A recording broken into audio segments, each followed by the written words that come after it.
नमस्कार दोस्तों, आप सभी का स्वागत है आपके अपने YouTube चैनल अनुभव सुपर क्लासेस। मैं हूं कुलदीप द्विवेदी। स्वागत आप सभी का आज की एक न्यू वीडियो में। आज हम पढ़ने जा रहे हैं वर्णमाला का एक प्रैक्टिस सेट। चलते तो शुरू करते हैं। भाषा की सबसे छोटी इकाई है। ऑप्शन ए शब्द, ऑप्शन बी व्यंजन, ऑप्शन सी स्वर, ऑप्शन डी वर्ण।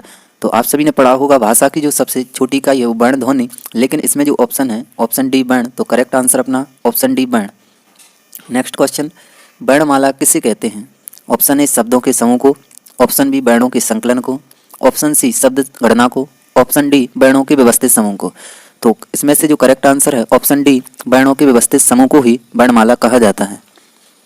नेक्स्ट क्वेश्चन, निम्न में से कंठ ध्वनियाँ कौन सी हैं? तो पहले हम उस ऑप्शन पर जाते हैं जहाँ पर हमारा ऑप्शन गलत है। तो ऑप्शन बी यारा जी कंठ से नहीं निकलते, तो ऑप्शन बी गलत। ऑप्शन सी भी कंठ से उच्चारित नहीं किया जा सकता, इसलिए यह भी गलत। ऑप्शन डी भी क्या है गलत। तो अपन कहाँ पर पहुँच गए? लास्ट क्वेश्चन ऑप्शन बचा है ऑप्शन ए, करेक्ट आंसर का खा। नेक्स्ट क्वेश्चन, स्थान के आधार पर बताइए कि मूर्धन्य व्यंजन कौन कौन से हैं? तो ऑप्शन ए गा घा, ऑप्शन बी जाछा, ऑप्शन सी डाड़ा, ऑप्शन डी पाभा। तो इनमें से जो अपना करेक्ट आंसर है ऑप्शन सी डा डा, ये मूर्धन्य वर्ग में शामिल किए गए हैं। मूर्धन्य वर्ग में जो शामिल किए गए हैं टा वर्ग शामिल किया गया, जिसमें टा डा डा डा णा। नेक्स्ट क्वेश्चन, निम्न में से अल्प प्राण वर्ण कौन कौन से हैं? ऑप्शन ए छोटा बड़ा, ऑप्शन बी का गा, ऑप्शन सी ता धा, ऑप्शन डी पाभा। करेक्ट आंसर ऑप्शन बी का गा, जो अपने अल्प प्राण वर्ण कहलाते हैं। नेक्स्ट क्वेश्चन, निम्न में से नासिक व्यंजन कौन सा है? तो नासिक व्यंजनों की संख्या आप सभी को हमने 5 बताई थी, जिसमें से आपने देखा कि जो का वर्ग का पंचमाक्षर है वो भी नासिक व्यंजन, चा वर्ग का पंचमाक्षर है वो भी नासिक व्यंजन, टा वर्ग का पंचमाक्षर भी नासिक व्यंजन, ता वर्ग का पंचमाक्षर भी नासिक व्यंजन, पा वर्ग का पंचमाक्षर भी नासिक व्यंजन। तो नासिक व्यंजनों की संख्या कितनी हुई? 5।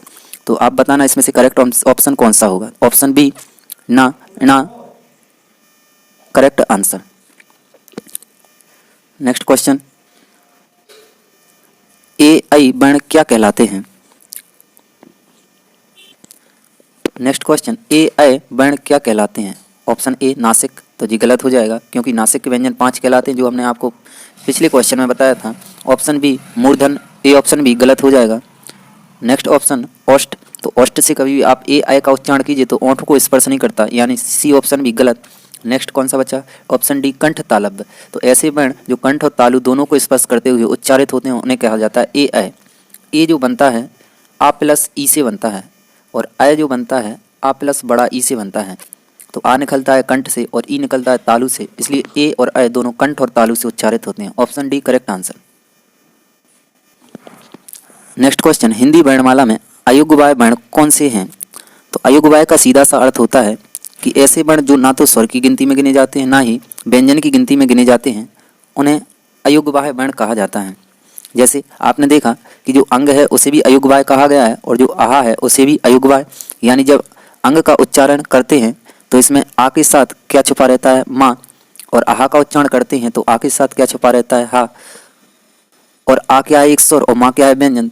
और इसमें आहा का उच्चारण किया तो आ क्या है? स्वर, और हा क्या है? व्यंजन। तो आ एक स्वर है और हा व्यंजन, इसलिए इन्हें ना तो स्वर की गिनती में गिना जाता है ना ही व्यंजन की, इसलिए इन्हें अयोग्यवाय वर्ण कहा जाता है। और अयोग्यवाय का सीधा सा अर्थ होता है,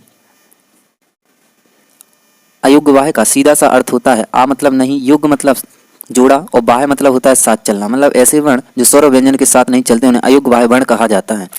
तो निम्न में से हमारा जो करेक्ट आंसर होगा ऑप्शन डी अंग और आ अयोग्यवाय वर्ण कहलाते हैं। नेक्स्ट क्वेश्चन, निम्न में से बताइए कि किस शब्द में द्वैत व्यंजन है? तो द्वैत व्यंजन उन्हें कहा जाता है जिस वर्ण का या शब्द का अगर किसी शब्द में आधा वर्ण लगा हुआ है और उसका वही पूरा वर्ण बन जाता है, यानी उसी का रूप पूरा धारण कर लेता है, तो वही द्वैत व्यंजन कहलाते हैं। जैसे आधा ला और उसी से क्या बन गया? पूरा ला। तो दिल्ली, सी ऑप्शन अपना करेक्ट आंसर हो जाएगा। नेक्स्ट क्वेश्चन, तो यहाँ पर जो आपको तीनों सा नजर आ रहे हैं, सा शा शा और हा, कौन से व्यंजन कहलाते हैं? तो ऑप्शन ए प्रकम्पी, ऑप्शन बी स्पर्शी, ऑप्शन सी संघर्षी और ऑप्शन डी स्पर्श संघर्षी।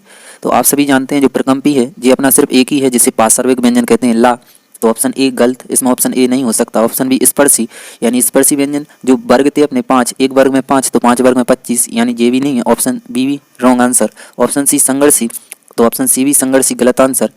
इसके बाद ऑप्शन डी स्पर्श संगति, तो यह भी ऑप्शन गलत है। इसमें जो ऑप्शन नहीं है लेकिन इसका जो करेक्ट आंसर है, साधु के तीन उत्साह और हा ऊष्म व्यंजन कहलाते हैं। तो आप इसे पढ़ लेना। इसका जो करेक्ट आंसर है ऊष्म व्यंजन, मतलब ऐसे व्यंजन जिनको उच्चारित करें तो थोड़ी सी प्राणवायु ऊष्मा की सहायता से यानी बाहर निकले गर्म वायु, वही ऊष्म व्यंजन कहलाते हैं। नेक्स्ट क्वेश्चन, निम्नांकित में से बताइए कि नवीन विकसित ध्वनियाँ कौन सी हैं।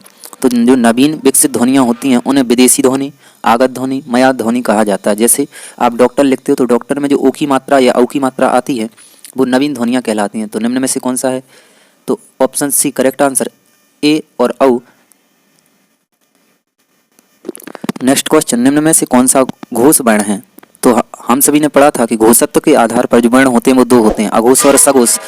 आ का मतलब होता है नहीं और सा का मतलब होता है साथ, मतलब यहाँ पर घोष वर्ण जो होगा उसे सघोष वर्ण कहा जाएगा। तो क्वेश्चन पूछा गया है सघोष वर्ण या घोष वर्ण क्या है। तो जो खा वर्ण है वो अपना अघोष है, तो खा गलत है, A option wrong. B option चा, तो चा भी अपना कौन सा वर्ण है, अघोष वर्ण है, तो ऑप्शन बी भी गलत। ऑप्शन सी माँ, और माँ को अपन ने कहाँ पर रखा था, सघोष वर्ण, तो ऑप्शन सी करेक्ट आंसर माँ।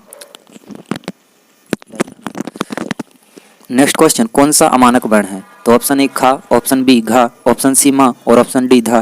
तो इसमें से जो करेक्ट आंसर है ऑप्शन सी माँ, जिसे अमानक वर्ण कहा जाता है। नेक्स्ट क्वेश्चन, का जा गा फा ध्वनियाँ किसकी हैं। तो जितना भी आपको ये कागज वगैरह या गमला या जिर्फ वगैरह या फल वगैरह नजर आता है, ये सभी ध्वनियाँ अरबी फारसी ध्वनियाँ कहलाती हैं। नेक्स्ट क्वेश्चन, हिंदी में मूलतः वर्णों की संख्या कितनी बताई गई है। तो आप सभी को पता है हिंदी वर्णमाला में टोटल 52 वर्ण होते हैं। तो इसका ऑप्शन सी करेक्ट आंसर 52। इन 52 वर्णों को भी दो भागों में बांटा गया है, एक तरफ स्वर और एक तरफ व्यंजन वर्ण। और आप सभी को पता है जो कुल स्वरों की संख्या थी वो कितनी थी, 13, और मूल स्वरों की संख्या कितनी थी, 11। लेकिन जो मूल स्वर होता है उसमें से एक क्या होता है, 10। इन दोनों में आप ऑप्शन सबसे पहले प्राथमिकता कैसे दोगे, तो 10 को, दूसरे नंबर पर प्राथमिकता 11 को, और कुल स्वरों की संख्या कितनी थी, 13। अभी अगर अपन स्वर की बात करें तो अंग से लेकर आहा तक जो अपने स्वर होते हैं जो कुल स्वरों की श्रेणी में आते हैं, और जो मूल स्वर होते हैं उनकी संख्या 11 थी, मतलब उसमें अंग और